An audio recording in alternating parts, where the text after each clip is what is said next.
এই যে আছি কান্নামের টি গার্ডেনে। আশিস আর সুকুমার সামনে আছে, আমরা বাগান দিয়ে হেঁটে যাচ্ছি।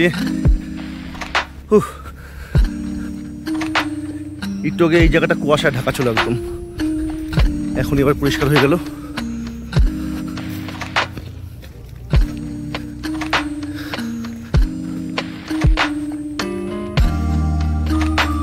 লোকই নেই, ফাঁকা জায়গা একদম। এই যে রাস্তা, ওই যে আমাদের বাইকটা দাঁড় করানো, এই যে আমাদের বাইক।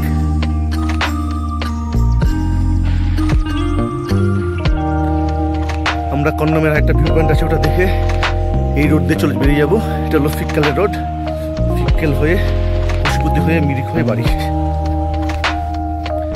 দাদা স্লিপ করবি কিন্তু।